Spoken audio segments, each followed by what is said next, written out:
final moments of our countdown sequence, and make sure that you listen into those words starting pitch kick, because you'll know at that very moment that we are on our way into orbit.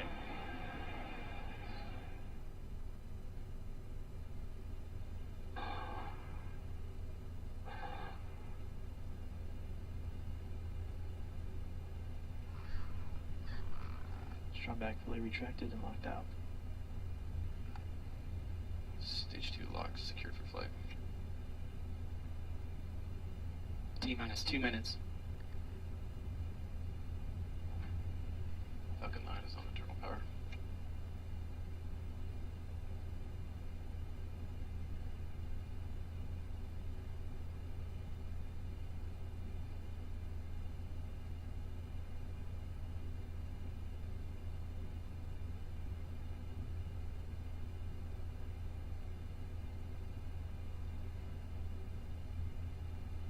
LD, verify, go for launch. LD, go for launch. Stage 1, stage 2, gravity, straight for flight.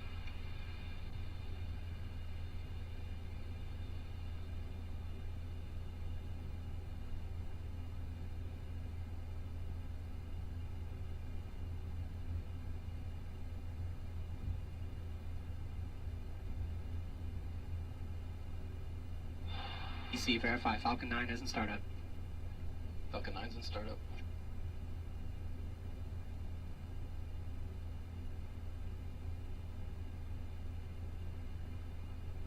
Stage 1, stage 2, pressing for flight.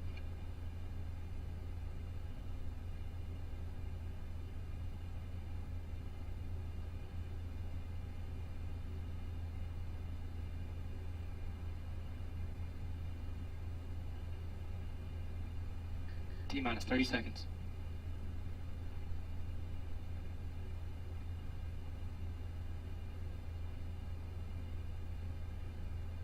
T-minus 20. Falcon 9 secured. Flight pressures.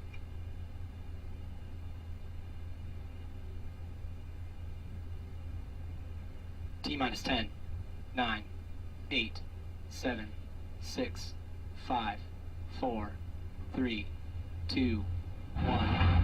0. Lift off of the Falcon 9.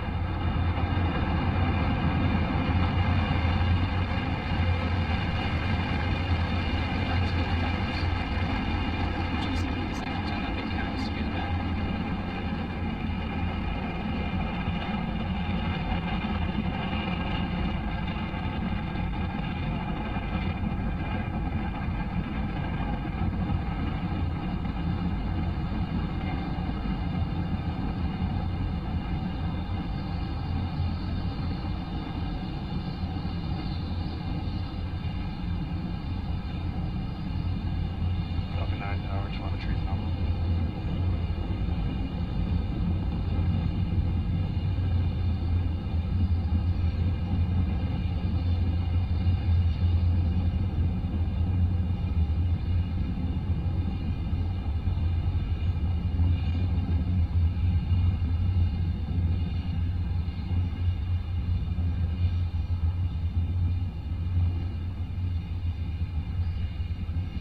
Plus 1 minute and 10 seconds.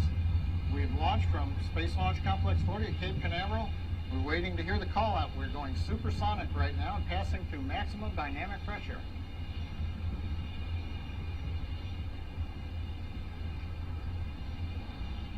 Vehicle has completed the throttle down and throttle back up.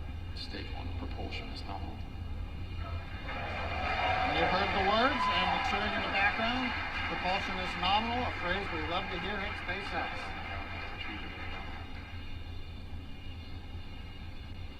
We're currently beginning. Back chill has begun.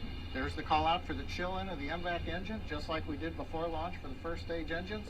We're now chilling in the turbo pump on the second stage engine with liquid oxygen, getting it ready for ignition, coming up in just about 35 seconds. The next major event that we're going to hear is main engine cutoff. That will come up at about 2 minutes and 38 seconds. You can see the ground cameras following the Falcon 9. The cameras on the Falcon 9 will also be used, bringing us images back from space, and a great view looking up the back end of the main engine. We're going to listen in as we go to main engine cutoff and stage separation now.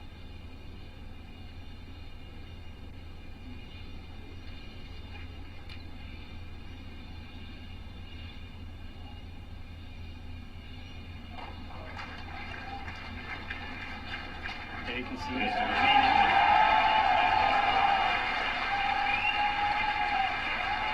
We got continuity. The second stage is separated, and we have good ignition of our second stage as well. We'll be having a video out for you in a second here. But right now, the good news is we've basically separated from our first stage, and that is back on its way to the drone shed, and we have a beautiful image of the engine bell for second stage. The first stage is actually continuing, because it's going so fast, it continues in this huge parabola, this ballistic trajectory, and out towards the drone ship in the middle of the Atlantic. It's quite a long ways. It goes up to about 200 kilometers in altitude before it starts descending. This is the same drone ship that we landed on not too long ago. Of course, I Still Love You, which, like we said earlier, is about a couple hundred miles off the coast of Florida. Right, and let's not forget, of course, that view of the right side of that second stage, engine powering. And from the front of the rocket there is the fairing separation. You can see the JT sat there for a brief moment there as well. All these views are coming from cameras just like this one I have in my hand right here. It is literally this small. We at SpaceX design and build these in-house, like most of our avionics across the entire vehicle. Design, build, test. It's one of the things that we do really well here at SpaceX is vertically integrated. Yep, we're making most everything out of aluminum because it's very light. That's the reason we ditched the fairing, of course, is so that we're not carrying that excess mass towards orbit. It's just going to be slowing down unnecessarily. Now that the second stage is out of, it's going towards space where there is no atmosphere, we're able to deploy the fairing, as you just saw, because our payload JCSat-14 no longer needs that protection from the friction created by the atmosphere. So the second stage is going to continue to burn for a little while longer yet. It's going to keep pushing up that speed until it's about 8 kilometers per second to get it into that low Earth orbit. It will then pause for a little bit and allow it to sort of, I guess, be in a parking orbit in low Earth orbit, it's called. That's going to be in about 15 minutes of that coast period before it restarts to begin that second burn to get it to geosynchronous transfer orbit. But right, let's take a quick pause right now to see how that orbit and progress is actually happening with John, who's been listening on the countdown nets. T plus 5 minutes, everything continues to go nominal. You hear that call out occasionally, something that we love to hear, as I've said before at SpaceX. Give you an update on the Falcon 9 trajectory. I'm looking at the plot map on my monitor here. We're tracking down pretty much the middle of the predicted trajectory. Now we've headed somewhat due east out of Cape Canaveral.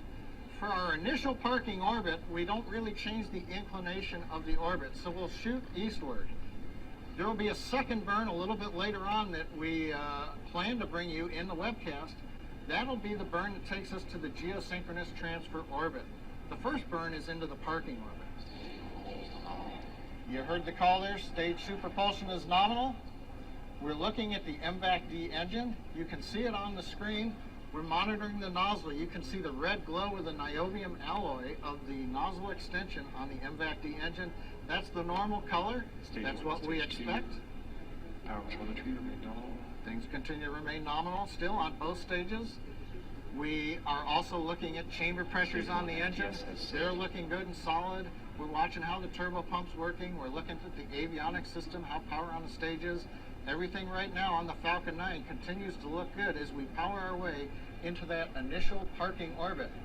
Major event about to come up that we're going to listen for is the entry burn of the first stage. Light 3 engines for about 15 seconds. Let's listen in for a minute, and maybe we'll hear it. Stage 1 entry burn started.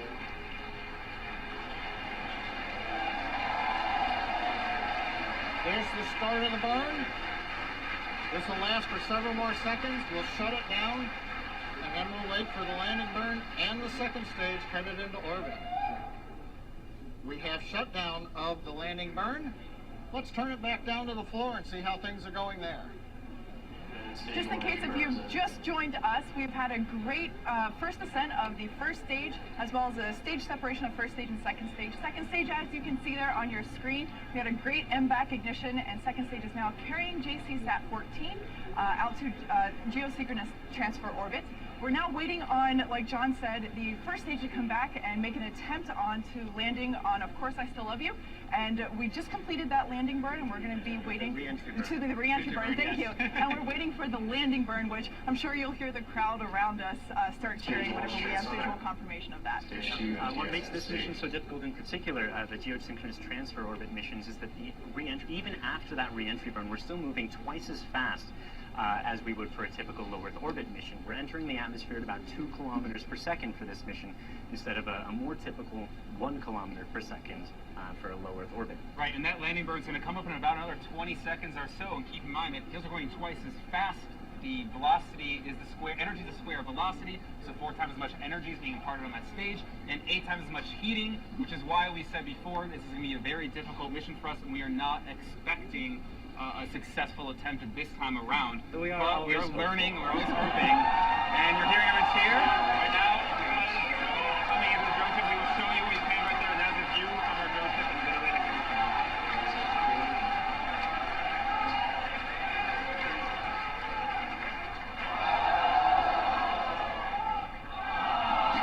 and it looks like we have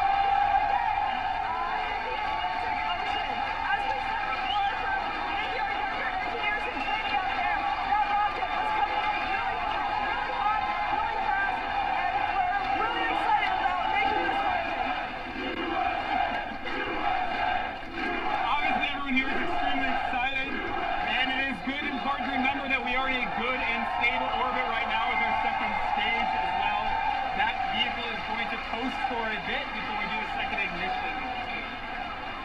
Yeah, that coast is again to get us continuing our parking orbit so that we can begin that second burn to get JCSat-14 directly where it should be, which is to say directly over Japanese and the Asia Pacific region.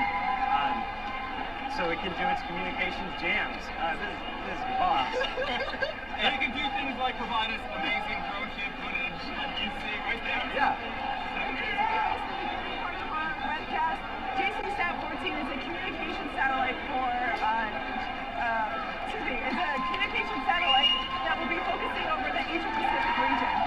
So for it to be able to do its job, it's on its way. We put it into a good orbit. So far it's a really great evening or morning, depending on where you're joining us from.